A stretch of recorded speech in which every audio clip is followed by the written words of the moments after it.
Olá, muito boa noite para você, telespectador da Rede Vida. Muito bem-vindo ao Frente a Frente, que hoje recebe o cientista político Paulo Kramer para tentar nos explicar como está esse quadro político, essa largada para as eleições de 2022. No próximo sábado, dia 2 de abril, termina o período de filiação partidária, ou seja, quem estiver filiado pode concorrer à eleição e não pode mais mudar de partido, pelo menos até depois da eleição. É o período aí que está todo mundo montando o seu time até sábado para disputar as eleições de 2022. Professor, muito boa noite. Boa noite. Prazer recebê-lo aqui. Igualmente, muito Denise. bem-vindo ao Frente a Frente. Muito feliz de estar aqui de volta. Que bom. Zé Maria, mais um Frente a Frente. O prazo de filiação, como eu já disse aqui, termina no sábado, mas algumas premissas já estão dadas. Por exemplo, a gente já sabe que Eduardo Leite, governador do Rio Grande do Sul, não saiu do PSDB, portanto, vai continuar a briga no ninho tucano, né? É um momento importante, um divisor de águas, e esse fato citado por você é muito interessante, que pode dividir o PSDB, né? O PSDB tem no estatuto as prévias eleitorais e, mesmo assim, podem não ser resolvidas, né? Você sabe que a política mexe em toda a sua vida e hoje nós estamos aqui com o Dr. Paulo Kramer, professor, é um especialista em ciência política assim aqui por todos os partidos políticos e é exatamente aí, política na veia. Nós vamos hoje falar de política por dentro, longe desse lado partidarismo e dessa briga, mas entender o que está acontecendo no mundo da política. Doutor Paulo, muito obrigado por ter vindo aqui à Rede Vida. Muito boa noite. Boa noite. Doutor Paulo, a impressão que eu tenho, e olha que acompanho política aqui há muito tempo, né? Acompanhamos, né? Acompanhamos. Eu dizia há pouco que encontrei o senhor aqui no início da Constituinte. Da Constituinte, 87, é isso mesmo. Eu, um jovem repórter, você é um jovem, sou claro, um grande profissional. Claro. Doutor Paulo, dá a impressão de que a política foi esquecida e que estão brigando quem é pior, quem é mais bandido, quem é mais não sei o que está acontecendo. Olha, a política já foi considerada um jogo de xadrez, depois descambou para o pôquer, degenerou para o truco e agora está no MMA. Está desse jeito, né? Eu costumo dizer que até no Vale Tudo, que é o MMA, né? Sim. Tem regras, ou seja, no Vale Tudo não vale tudo. Tem que ter, né? No Vale Tudo não vale tudo. Não, porque senão mas na política, é a guerra de todos contra todos, né? E na política, está valendo tudo. Olha aqui, você levantou aqui uma questão bem recente, que é o seguinte, prévias no PSDB. Por acaso o PSDB, que está aqui em pauta nesse momento. Então, isso é uma regra do partido. Do estatuto do partido. Agora, mas não é muito, né? Na prática, né? E a Constituição... Se desagradar a gente desrespeita. Ou seja, porque chega lá na frente, até chegar à convenção, no balanço das horas, tudo pode mudar. Porque não é obrigado a seguir, né? O estatuto não obriga a seguir o que foi definido na prévia. Exatamente. Né? Então, você veja só uma coisa. O Brasil está sempre precisando de poder moderador, porque nós, e eu não estou falando só os políticos, não, nós, cidadãos, também temos a mania de exercer o poder sem moderação alguma. Quer dizer, se o jogo me desagrada, eu viro a mesa. Aí não dá, né? Não dá. A gente tem que amadurecer um pouquinho. E ainda, o senhor acha que agora já estamos nessa fase deles virando a mesa mesmo? Olha, veja, de novo o PSDB. A decisão do Leite permanecer na legenda nos aponta para uma coisa. Para mim, isso não tem nem cheiro de lealdade partidária, né? Isso daí, para mim, prenuncia que ele e mais alguns tucanos de alta plumagem vão fazer um inferninho até o Dória desistir. Porque também o Dória não está indo lá bem das pernas nas pesquisas, né? Essa que é a verdade. Né? Dá a impressão de que esse é um projeto do vice-governador de São Paulo, né? Rodrigo Garcia. O projeto dele é o Dória lançar a candidatura a presidente. Para ele ser governador. Vai ser governador. Vai ser governador. E a combinação era que ele assumisse lá atrás, em dezembro, né, para o Dória pavimentar a campanha. E esse é o projeto, porque o projeto Dória presidente já está bem deficitário. Né? Exatamente. Então, veja. Por que ele se desidratou tanto? Olha, eu acho que vai acontecer com o Dória a chamada cristianização. Em 1950, o Getúlio lá atrás, em 45, final do Estado Novo, tinha fundado 2 partidos. Com a mão esquerda, o PTB, com a mão direita, o PSD. Né? O PSD, por uma série de razões, escolheu na sua convenção para a eleição presidencial de 1950 o mineiro Cristiano Machado. Mas o grosso do partido foi com o PTB de Getúlio Vargas e foi Getúlio que ganhou a eleição.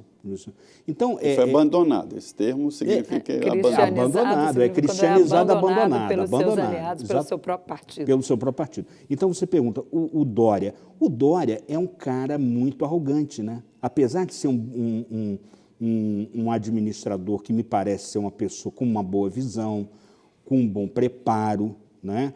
Mas ele, eu acho que desperta uma certa, né, uma certa distância, né, entre ele e as pessoas. E política, como nós sabemos, é relacionamento pessoal, antes de mais nada. Né? O senhor é um homem catedrático daqui da Universidade de Brasília, foi orientador de cursos importantes aqui na área de pós-graduação e acompanhou todo o processo político do país, né?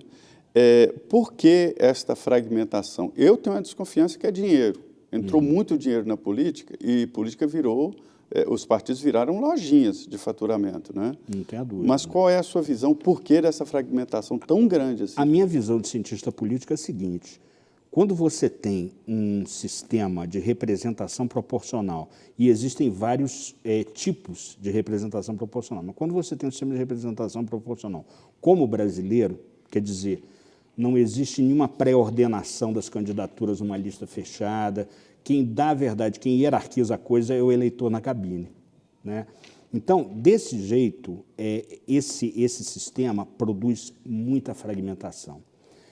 A gente pode raciocinar assim: quando você tem voto distrital puro, né, um sistema majoritário, puro sangue, a tendência é você ter 2, no máximo 3 partidos. Tá? Um sistema de voto distrital misto, como na Alemanha, né, a tendência é você ter um pluripartidarismo, mas um pluripartidarismo moderado, 5, 6 partidos. Até porque não existe, né, pessoal? Não existe. Não existe 31 ideologias. Posições, né? Isso aqui não é Kama Sutra político, pô, de tantas posições, você está entendendo? Então, na verdade, é muito oportunismo, né? Muito oportunismo. Aí você falou, entra o dinheiro. Entra o dinheiro, né? Entra o dinheiro. Qual a razão da dificuldade dessas federações? É porque todo mundo quer ser dono da legenda. Pois o cara não admite. Eu ia até lhe perguntar, quer controlar o dinheiro, já estava aqui né? na nossa pauta em relação às federações. Já temos uma federação aí, PSDB Cidadania, né? Outra os PT, socialistas e os ex-comunistas, né? e PV também vão fazer outra federação. Como é que vai ficar aí? O senhor acha que é a tendência mesmo? Os partidos vão fazer essas federações e vão respeitar? Outras virão ainda até aí o final? Agora o TSE diz que pode fazer até mais para frente um pouco, né? Até maio, junho. Olha, a federação, ela nasce como a necessidade de partidos menores darem resposta a 2 inovações que eu considero positivas: a cláusula de barreira, tá? E o fim das coligações proporcionais. Eu acho que, com o tempo, a médio e longo prazo, isso vai, digamos assim, vai dar uma purificada no sistema e vai levar a que a gente tenha um número mais, digamos assim, razoável de partidos políticos. Pois é, tem gente que está falando que deve ficar aí já para a próxima legislatura, deve ser no máximo ali uns 8 a 10 partidos, ou se chegar muito, vai chegar a 12, 14, estourando. Já tivemos que a gente 25, tem 20, hoje são 26 com representação, 26, né? 24. 24 partidos com representação, porque baixaram ali, baixaram os outros partidos. Pois por causa das representação, federações, né? No da TSE fusão. são 34, com representação. Agora, registrados, registrados são mais. O céu Mas limite. agora, com essa coisa da união aí do PSL com o Democrata, União já baixou Brasil. Aí ficaram 24 partidos ali. Entendi. Mas o senhor acha que a gente vai ter mesmo uma redução já para 2023? Vai ser drástica? Ou não, ainda drástica teremos não, aí mas vai ser incremental. Eu acho que a cada ciclo eleitoral, até chegar, porque veja, a cláusula de barreira, ela vai estacionar, parece que 3%, né? Na Alemanha, que inventou esse negócio aí, foi 5%. 2% nacional, 2%. Que é em 2030. 2030. Isso. 2030 chega a 3%. Chega a 3%. Então, eu acho que daqui até lá, né, a gente vai É muito ter complexo. essa O depuração. partido vai ter que ter voto no país inteiro, e em cada estado vai ter que ter 2%. E o fim das coligações proporcionais vai acabar com um monte de legenda de aluguel aí também, né? Porque Acabou não é aquele fácil. negócio, né? De Como é pegar que- o partidinho e ir lá dizer assim, olha, eu tenho esse partidinho aqui, Olha, pá, até com partidos dinheiro. mais tradicionais, como o PCdoB, vejam o caso do PCdoB. O PCdoB, no tempo das coligações proporcionais, ele sempre fazia o seguinte, como ele seguia pelo princípio do centralismo democrático, era assim, o partido vai ter um candidato ou candidata a federal e um candidato ou candidata a estadual. 2 em cada estado. 2 em cada estado. E aí pronto, aí tomava carona, às vezes se aliando ao PMDB, às vezes se aliando ao PT, né? E aí a vida seguia. Agora não, né? Agora já está... Vai ter que fazer voto nacionalmente. tem que fazer voto. Mas é um partido que tem que fechar na federação. Eu achava, quando eu li Partido histórico, quando eu li o texto lá no início, no debate, federação, que foi criada, a federação foi criada para não voltar à coligação proporcional. Isso. Aí, quando eu li o texto, eu falei, ninguém vai se submeter a isso. É um casamento É um sem direito a partido divórcio. engolindo o outro, um casamento de interesse, né? É um casamento de interesse, sem direito a divórcio por 4 anos. E no meio tem uma eleição municipal. E o casal necessariamente vai ter que ter um cabeça, né? E cuidar da conta bancária, né? Exatamente. Então, eu achei muito difícil. Muito difícil. E agora eu estou entendendo como tábua de salvação.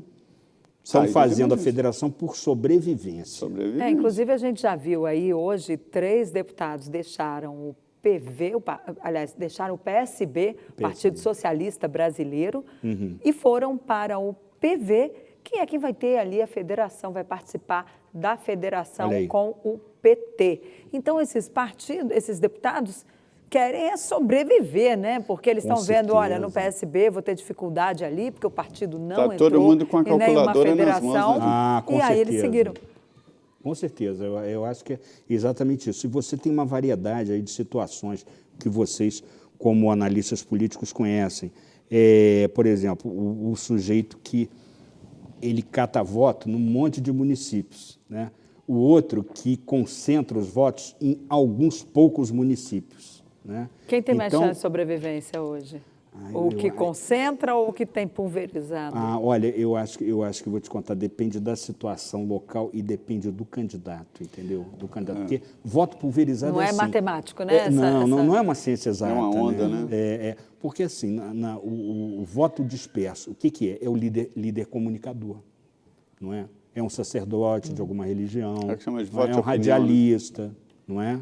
É uma personalidade da mídia. É o Zé Maria Trindade, quando for candidato. Exatamente. Mais pra Mas é frente. nisso. Medina está esperando. Né? Mas, olha, é uma situação que eu ouvi aqui de que é preciso trocar o chip eleitoral. É o Efraim Moraes que disse aqui. E os deputados ele ainda não falou que trocaram esse chip eleitoral, ou seja, o processamento Dessa nova realidade da aí, né? realidade da campanha eleitoral.